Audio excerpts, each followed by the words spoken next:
ერთადერთი ჩემი სარჩო, ჩემი ლუკმა პური იყო ჩემი სამსახური. არ მინდა არაფერი, არ ვითხოვ სამსახურს, არაფერს არ ვითხოვ საგაცვლოდ.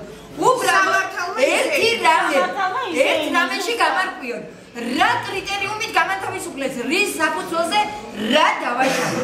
და მე დავაგრძელებ ჩემსაც რომ მქონდა დარჩენილი 2 თვის ხელფასი გაუცემელი ეს მიღებული მაქვს, მაგრამ დარჩენილი მაქვს ჩემი დავალიანება აქვს მას 511 ლარი.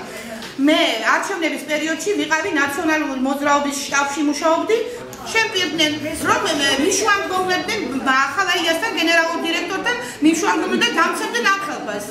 მე თხოვნით მივმართე, მაჟორიტარ დეპუტატსაც წერილობით მივმართე, რომ ასეთი პრობლემა მაქვს. შეპირება ვისგან მიიღეთ? დიახ, იყო ლაშა დამენიაც იყო.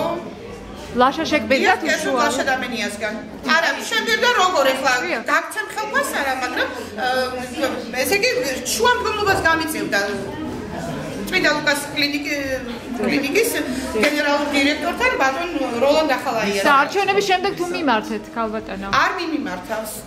იმიტომ რომ ხო ხედავდი რომ უაზრობა იყო ყველაფერი. მუშავე 2011 წლის 1 იანვრამდე ამ წლის განმავლობაში საყვედური ავანტობის საჩივარი ან ავანტობის პატრონის საჩივარი მეანკური არ ვიცი ის საფუძველზე ალბათ იმის საფუძველზე რომ 2006 წლიდან განაწყენებული ვიყავი პატრონზე განაწყენებული ვიყავი სასამართლო სისტემაზე რაც რადგან შეეხო ჩემს ოჯახის წევრებს ამას ყვებოდი სამსახურში ბატონმა დავითმა ექიმებზე თქვა რომ ესე იგი მართალია სამსახურიდან წასვლა ძალიან ძნელია, მაგრამ პოტენციურად მკვლელებს ჩვენ სამსახურში ვერ გავაჩერებთ. და მაშინ დაამტკიცოს, ვინც გაგვიშვა, რომელი ვიყავით პოტენციური მკვლელი.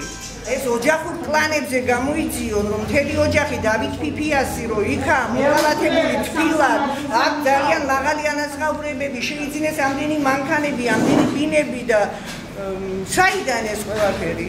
მოხდეს გამოძიო